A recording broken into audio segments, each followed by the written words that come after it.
This is KTBS 3 News at 10. Every one of you who think this for slave, I'll say you're a damn liar. Thank you. Is there any objection? Coming up, cherished history or a symbol of hate. Another attempt at a decision on the Confederate monument was expected today. A live report up next. We received no phone calls the other night at all when they cut this off. Nothing. No drinking water, no showers, no flushing toilets for nearly 2 days. How an Arklatex community is surviving. Plus, the town of Houghton has a water problem of its own. Good evening, everyone. I'm John Dupree. And glad you can join us tonight. I'm Sean Gables. Our top story, a dry town in Texas, but not the kind you may be thinking of. That's right. We're talking about Karnak, a community of about 400 people. For nearly 2 days, Karnak had no running water until late this afternoon. This is the latest incident in what has been a long history of water woes in this part of Texas. The city of Lee, next door to Karnak, had lost its potable water before. KTBS 3 reported on the problems with the community's water supply in 2008. Today, the Lee Water Supply Company tells KTBS 3 News a water main leak forced this week's shutdown and boil advisory. New tonight, KTBS 3 is hearing from residents of Karnak next door who say they've received no notice the water was going to be shut off. And tonight, after KTBS 3 checked in on the problem, the water is flowing again. I spoke with a Karnak resident tonight, though, who told me what he saw when he turned on the faucet. When you first turn it on, yes, sir, you see muddy water because they don't open no flush valves when they fix them and turn them on. I got a friend of mine that I talked to his dad, or his dad was talking to us this evening, and he says every time they do it to him, he has to clean every faucet in his house. He has to go through and clean the screens out. He has to clean the lid part out of his toilet and everything because it shoots straight mud to his house. Now, the boil advisory is still in effect for Karnak and Lee, Texas, as the repair work continues. No word yet on when the work will be finished, and clean water will flow again in 2 communities. Water. It is a hot topic these days. There's everything from a possible class action lawsuit against Shreveport for its billing practices to complaints in other areas of the Arklatex about the taste and color. A Bossier Parish town's mayor wants to be transparent and come clean about the water flow in his town. He talks about its billing practices, quality, and even points out a way all residents can save money on their bill. It's all in Devin Patton's Arklatex in-depth report. When things start going up, it starts hitting the budget to where I can't make it. And this is pretty hard. Everybody that has called has been told the same thing. Oh, you need to check for a water leak. And that's just a few of the complaints from people willing to talk to us on camera. Officials with the town of Houghton said they have been flooded with phone calls and complaints about water service. Some even went to social media to give their reviews about Houghton water. But mainly it was Facebook. Talking about how how terrible it was, and Houghton was bad water and all that stuff. But first up, the mayor wanted to tackle the #1 complaint about why their water and sewer bill is so high. And it's actually a $17.50-something increase. 15 of it is sewer. 2 of it's water.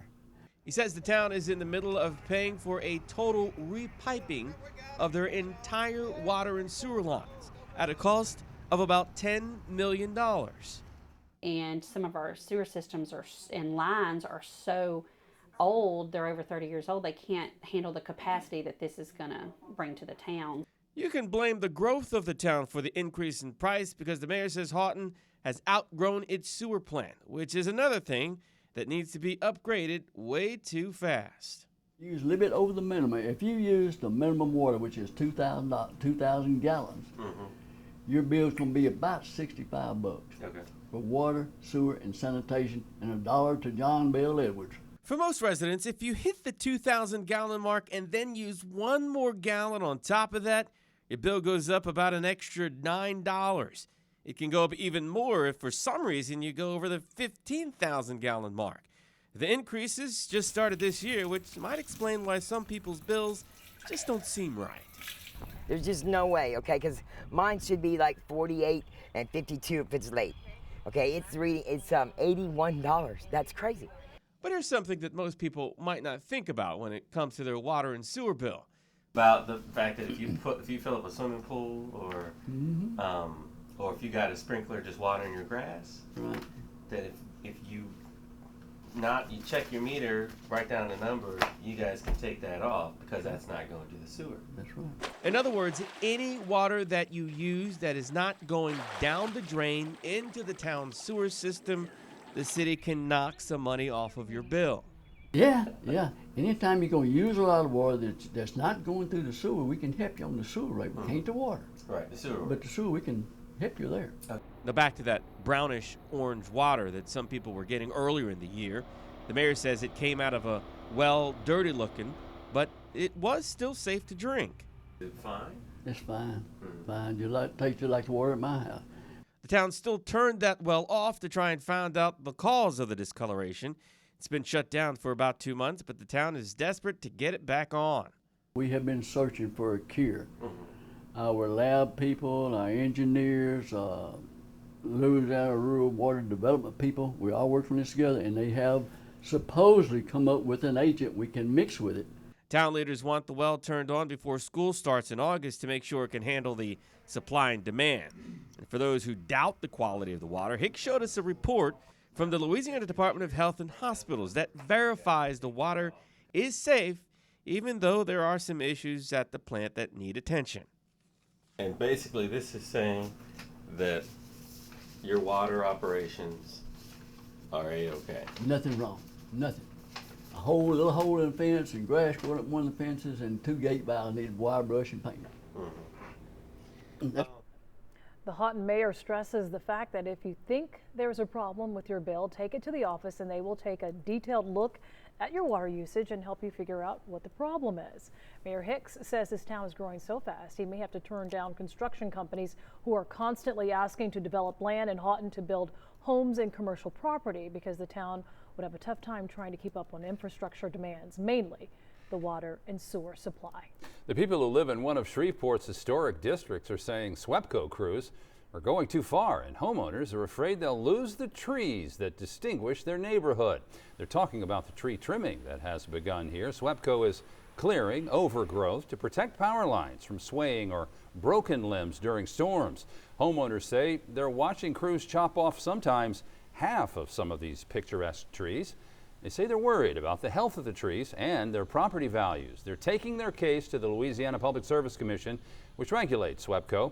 KTBS 3 monitoring tonight's meeting. We'll keep you posted on tree trouble in the Piermont District, on air and online at ktbs.com. And new tonight, allegations of abuse of power and a cover-up involving Louisiana Governor John Bel Edwards. According to the Hayrite, that's an online political commentary site, Governor John Bel Edwards appointed Calvin Braxton to the Louisiana State Police Commission despite Braxton allegedly threatening a state trooper for giving his daughter a DWI and using his position to get friends out of tickets.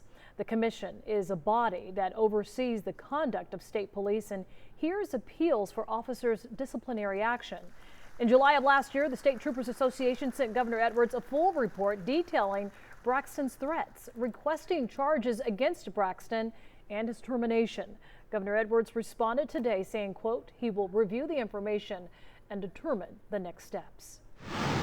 Well, it was a hot day across the Arklatex. You know, it's typical summertime now that we're headed toward the peak heating, usually the first couple of weeks of August, so we're not too far off that mark. Air temperature-wise, 96 in Shreveport. Same goes in Natchitoches, mid-90s, Texarkana, Ruston, as you can see there, quite high. Factor in humidity, it felt like about 102 to 106 across our area. And outdoors right now, it's 83. It's cooled down some. Light winds, still very high in the humidity department.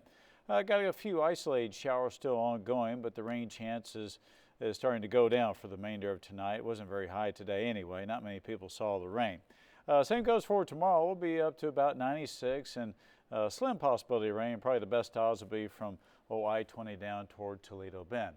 We'll continue with that type weather next few days and a bit of a change coming up this weekend, but really it's dog days of summer. It is pretty hot, Joe. We appreciate that and look forward to the rest of your report later on. Okay. All right, some continuing coverage tonight of the debate over whether to take down the Confederate monument in front of the Cattle Courthouse tonight. It was an important vote, at least that was what was on the calendar. Nate Fluharty was at that meeting. He joins us from that controversial monument. Nate, tell us what was decided.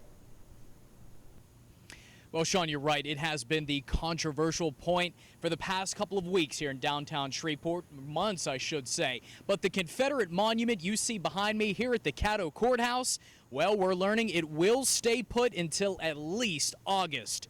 Earlier tonight, the Caddo Parish Commission Citizen Advisory Committee made an amendment to delay the vote. Several members of the public signed up to speak, each giving their own reasons why the monument should stay where it is or be moved to another location. Opponents of the monument want it removed, saying it symbolizes the oppression of African Americans. Those in favor say it symbolizes Southern heritage. At times, the discussion today got heated. With unjust laws and military occupation, now they want my grandchildren to thank them. May God straighten their lying tongues. May He send light to their darkened hearts, and may He have mercy on their wicked souls. So every one of you who think this for a slave, I'll say you're a damn liar. Thank you. My view is a matter of common human decency and self-respect in the community that we not have the memorial. Now, as we've told you in the past couple of months, there have been a number of alternative ideas brought up about what to do with this monument, including just leaving it in place and adding other monuments on either side to commemorate and honor the African Americans that put their lives on the line during the Civil War. Either way, Sean, we're going to have to wait until August before we finally find out what ultimately will happen to this monument. Nate, before we let you go, what is the explanation for yet another delay on this vote? Well, Sean, a lack of committee members. As a matter of fact, 2 committee members weren't present there today. They said they want to wait until every one of the committee members will be present before they cast this important vote. They feel like too much discussions have been had leading up to this for them to leave anyone out. And of course, we'll let people know, let our viewers know exactly what's decided in August. Okay, we'll keep it posted online too as well at ktbs.com. Nate, thanks. And by the way, the commission made an amendment tonight, scheduling August 10th as the night they will vote on whether that monument will stay where it is or be moved to another location. And stay with KTBS. We'll keep you updated on the battle over the Caddo Confederate Monument online and on air. Still to come right here in the KTBS 3 News at 10. Another hot day in the books. But will the heat wave continue? Meteorologist Joe Haynes is up next. You're watching KTBS 3 News at 10. Stay with us.